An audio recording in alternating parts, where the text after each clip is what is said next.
Ketika dunia mengalami kepunahan, semua orang diberikan kesempatan memiliki skill yang mereka inginkan. Dan seorang MC kita, Sung Chao, memilih kekuatan terlemah. Skill yang hanya bisa membuat orang tertidur. Semua manusia saling berburu untuk mendapatkan koin setelah menghabisi lawannya dan bisa ditukar dengan makanan. Awal cerita kita diperlihatkan 3 orang yang sedang mencari makanan.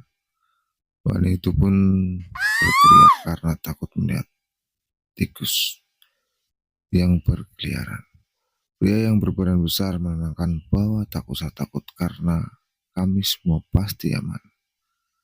Sang perempuan menyatakan bahwa dirinya merasa tegang dan takut, apalagi keadaannya yang gelap. Mereka bertiga bukan terus mencari dan membuka semua lemari, siapa tahu ada makanan. Sampai akhirnya mereka sangat senang telah menemukan sekotak makanan di sebuah loker. Namun saat dicek, tanggal kadaluarsanya sudah lewat beberapa hari. Namun di dunia ini, makanan sangat berharga walaupun sudah kadaluarsa. Sang pria besar pun menyuruh temannya untuk cepat sebelum orang lain datang. Sementara sang cewek hanya diam sambil menatap. Di sisi lain ada seseorang yang sedang mengawasi. Dia adalah Sung, sang MC. Ternyata hal itu sudah direncanakan oleh Sung. Sung pun menunggu situasi yang pas untuk menyergap mereka.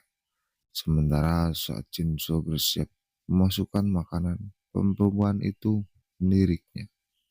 Dia mencurigai sesuatu.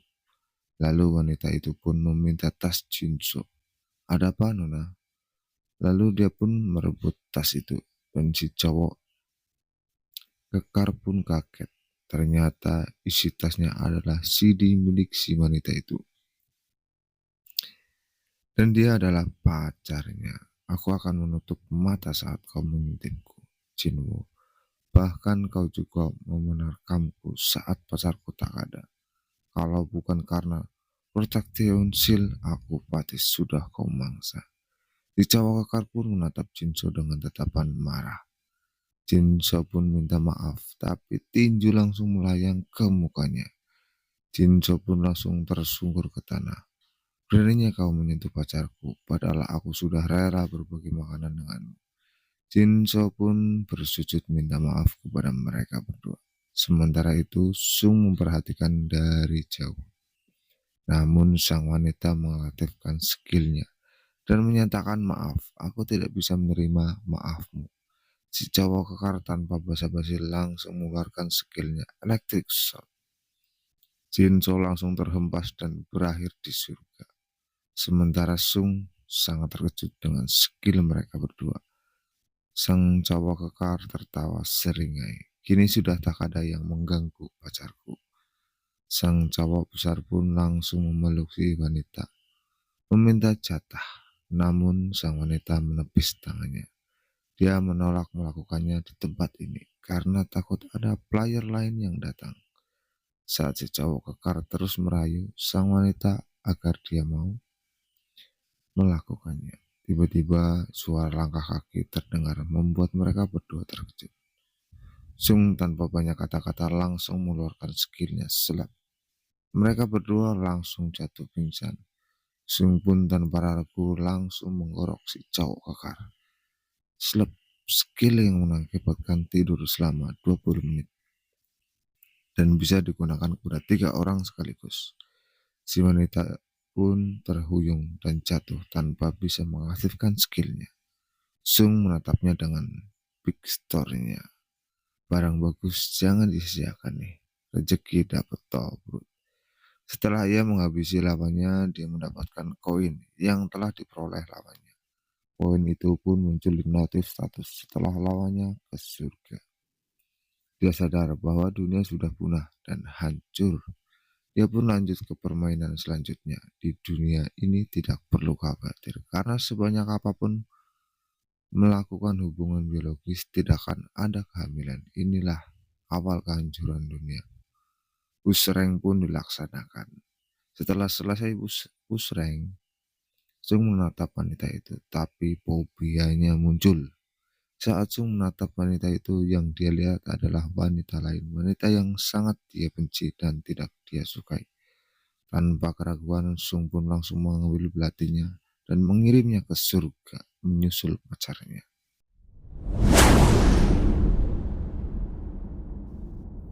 Notif poin pun muncul. Ternyata wanita ini memiliki poin yang lumayan, menandakan dia bukan wanita biasa.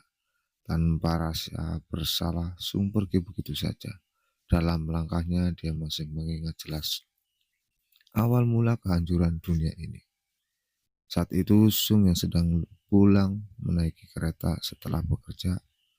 Sebelum sampai di stasiun, tiba-tiba semua penumpang yang ada di kereta mendapatkan notif status hologram di depan mata mereka, yang membuat mereka semua jadi bingung.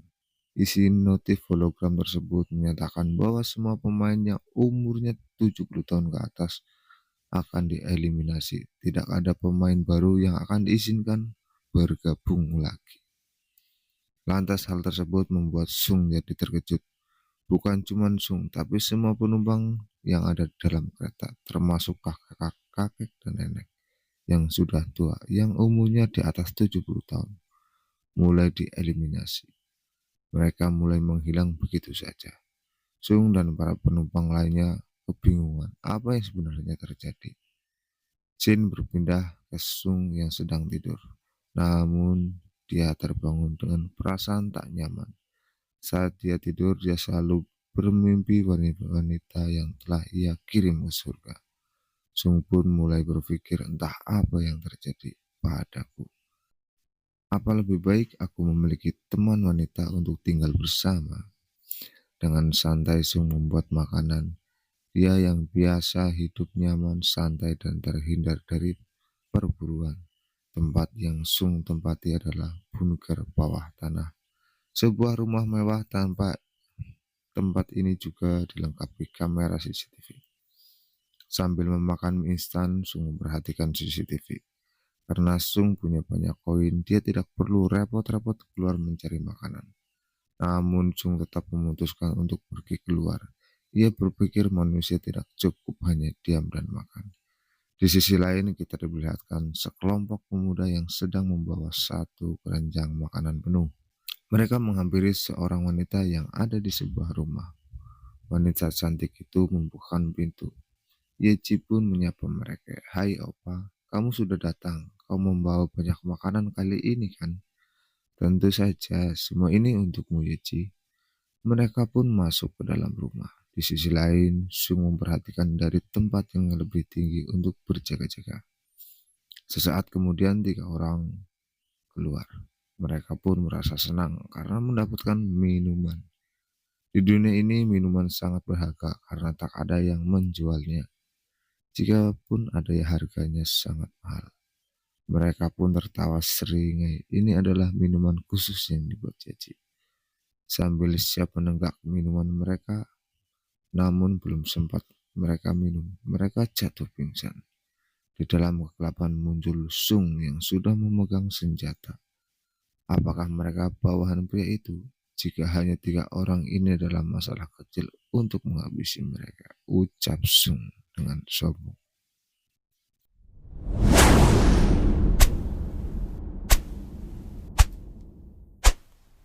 Notif status pun muncul, join lawan yang sudah dikumpulkan jadi milik Sung. Sung pun langsung mengetuk pintu. Buka pintunya, aku tahu ada orang di dalam. Pria itu pun membuka pintu dan Sung pura-pura terjatuh karena terkena pintu. Pria itu pun menghampiri Sung tanpa ada kecurigaan. Saat dia hampir dekat, Sung tertawa seringai dan langsung mengaktifkan skillnya Slap. Pemuda itu langsung jatuh di samping Sung. Yeji pun berlari menghampiri. Namun dia berhenti, pandangannya terpaku. Ternyata pemuda itu telah dihabisi oleh Sung. Sementara itu, Sung di balik tembok memperhatikan Yeji dan mengaktifkan skillnya kepada Yeji. Sepertinya wanita ini tidak asing. Dia pun teringat sebelum dunia tidak baik-baik saja. Dia adalah model sekolah kita. Aku tak menyangka bisa bertemu dengannya. Singkat cerita, Sung Moon telah menangkap Yeji. Tangan dan kakinya diikat, mulut dan matanya ditutup. Apakah kau sudah sadar, Yeji? Dengarkan aku baik-baik. Pertama, aku akan buka penutup mulut. Jika kau berkata yang tidak perlu atau bertindak bodoh, aku akan menghabisimu. Anggukan kepalamu jika kau mengerti. Yeji pun meminta agar dirinya dibiarkan hidup. Dengan santai Sung berkata, apa skillmu? Dengan keraguan dan kebingungan Yeji menjawab, membuat bir kaleng. Sungguh meragukan hal itu. Namun Yeji dengan tegas mengatakan itu benar. Aku akan menunjukkan padamu. Sung merasa bingung. Aku tahu dia memiliki skill penciptaan. Apakah otaknya hanya penuh dengan bir kaleng? Padahal dia cantik dan mempesona. Lalu Yeji pun langsung menggunakan skinnya untuk menciptakan bir kaleng. Bir itu pun muncul di depan Yeji. Sung terkejut melihat itu sambil memegang bir kaleng tersebut. Sung merasa tak percaya ini benar-benar bir. Bahkan di dunianya ini sekarang dia tidak bisa membeli bir dengan koinnya. Sung melanjutkan interogasinya. Apa hubunganmu dengan orang-orang itu? Mereka adalah orang-orang yang biasa berkeliaran di sini. Mereka mengatakan akan melindungiku selama aku tinggal di kantor ini, ucap Yeji. Dan aku menukar bir yang kubuat dengan makanan di sebuah pasar pusat perbelanjaan bawah tanah yang diadakan 10 hari sekali dekat sini, yang diadakan oleh gangster. Sung pun mendengarkan sambil berpikir, ia pun melanjutkan pertanyaannya. Ternyata pria bertopi itu bukan pacar Yeji. Yeji yang ingin hidup, dia rela melakukan segala sesuatu. Sung memiliki pandangan tersendiri bagi wanita yang tak berdaya seperti Yeji. Dia menjalin hubungan dengan pria itu untuk bertahan hidup. Dan dengan bir kaleng yang dia ciptakan, dia bisa mendapatkan makanan. Lalu Sung memberikan sebuah tawaran kepada Yeji. Aku tak peduli kau akan bertahan hidup di sini atau kau akan membantuku setiap aku datang dan kau akan mendapatkan cukup makanan dariku. Yeji pun merasa bingung dengan tawaran itu. Namun Sung menegaskan bahwa Yeji harus tetap di dalam kamar seolah-olah tidak ada orang. Tak peduli siapapun yang memanggil. Sung merasa dibodohi kenapa dia menawarkan hal itu. Sambil menatap Yeji yang cantik menggoda mempesona. Untuk menenangkan diri, Sung meminum bir yang dia pegang. Sambil berpikir dan tersenyum licik. Bahwa ia memelihara Yeji dan menjadikannya budak. Sesaat kemudian, Sung pun kembali ke tempat persembunyiannya. Sebelum masuk, Sung mengawasi sekitar untuk berjaga-jaga. Namun, saat ia membuka pintu besi, ia tak menyadari ada seseorang di kejauhan. Karena ia masih merasa bahagia melamunkan Yangji yang cantik jelita. Panah pun melesat dengan cepat mengenai kaki kirinya. Sung sangat kaget, ia menjerit kesakitan. Ia pun menoleh dan melihat sosok bayangan hitam di kejauhan. Seorang wanita cantik yang sedang memegang busur panah. Sung yang merasa dirinya sedang terancam menjadi panik. Sung merasa kesal, tak menyangka dia akan disergap saat mau masuk tempat persembunyian. Sung berusaha menggunakan skillnya, namun skillnya di luar jangkauan. Sung bangun, ia berusaha melarikan diri, namun Sung yang sedang lengah tiba-tiba mendapatkan tendangan dari seorang pria. Ia pun langsung jatuh tanpa bisa menghindarinya. Sung makin kaget, ternyata ada orang lain yang Sung yang terkapar kesusahan untuk bernafas karena tendangan tadi. Lalu wanita itu pun berjalan mendekat sambil berkata kepada temannya, aku tak menyangka kemampuanku saat Olimpiade akan digunakan di sini. Dia langsung bersiap membidik Sung. Langkah lebih baik kamu mati sekarang, Sung Ho. Kau memiliki skill yang berbahaya. Lalu rekannya menyuruh Sung untuk mundur. Berkatnya kita juga bisa menemukan tempat persembunyiannya. Jika kita mengirimnya ke surga sekarang, dia akan menghilangkan kuncinya juga. Setidaknya kita harus mengambil barang-barangnya dulu sebelum menghabisinya. Apa yang kau pikirkan? Kita harus menghabisinya sekarang. Bahkan aku tidak tertarik dengan tempat ini. Rekannya pun tersenyum. Ia pun langsung mengaktifkan skillnya. Siap melancarkan serangan terakhir. Dia pun mengeluarkan skill tendangannya. Sung merasa panik. Dia merasakan bahwa yang di depannya memiliki daya serang yang sangat berbahaya. Dengan sikap Sung mengambil pagar besi untuk menghalangi tendangan itu. Si pemuda tak menyangka bahwa Sung masih sempat bereaksi untuk menghalangi tendangannya. Sung bereaksi siap melancarkan serangan balik. Setelah ia bisa bernafas dengan normal, Sung mencabut belatinya sambil mengaktifkan skillnya. Sebelum si pemuda hilang total kesadarannya, setelah terkena skill tidur milik Sung, dia memperingatkan Sung He untuk lari.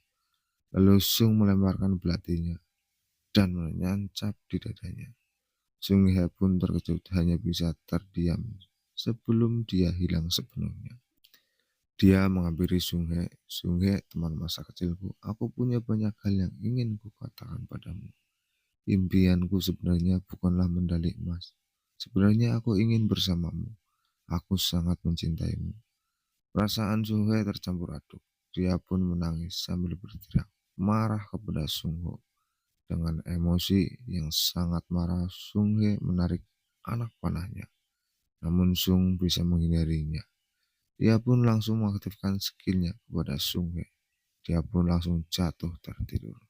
Sung merasa lega, dirinya bisa selamat dari kematian dan memandang Sung He. Aku pastikan kau akan membayar nanti. Sung langsung menggendong Sung He ke dalam bunker. Sung merasa senang mendapatkan wanita impiannya. Tubuhnya yang lembut dan wangi. Sung sangat bersemangat tanpa memikirkan apapun. Yang ada hanya Meba. Sung pun meletakkannya di tempat tidur. Nampak jelas Sung merasa kelelahan. Namun Sung yang sudah semangat tak menghiraukan rasa lelah itu. Dia pun langsung memeriksa isi tas Sung He. Di tanda pengenalnya tertulis dia lahir 2004 dan dia seorang atlet. Sung makin semangat. Dia menempatkan wanita Genji. Ia pun langsung bersiap push rank dengannya. Namun saat dia bersiap, notif status muncul. Skill tidurnya tersisa 1 menit. Sung pun tak berpikir panjang. Dia langsung mengambil lakban.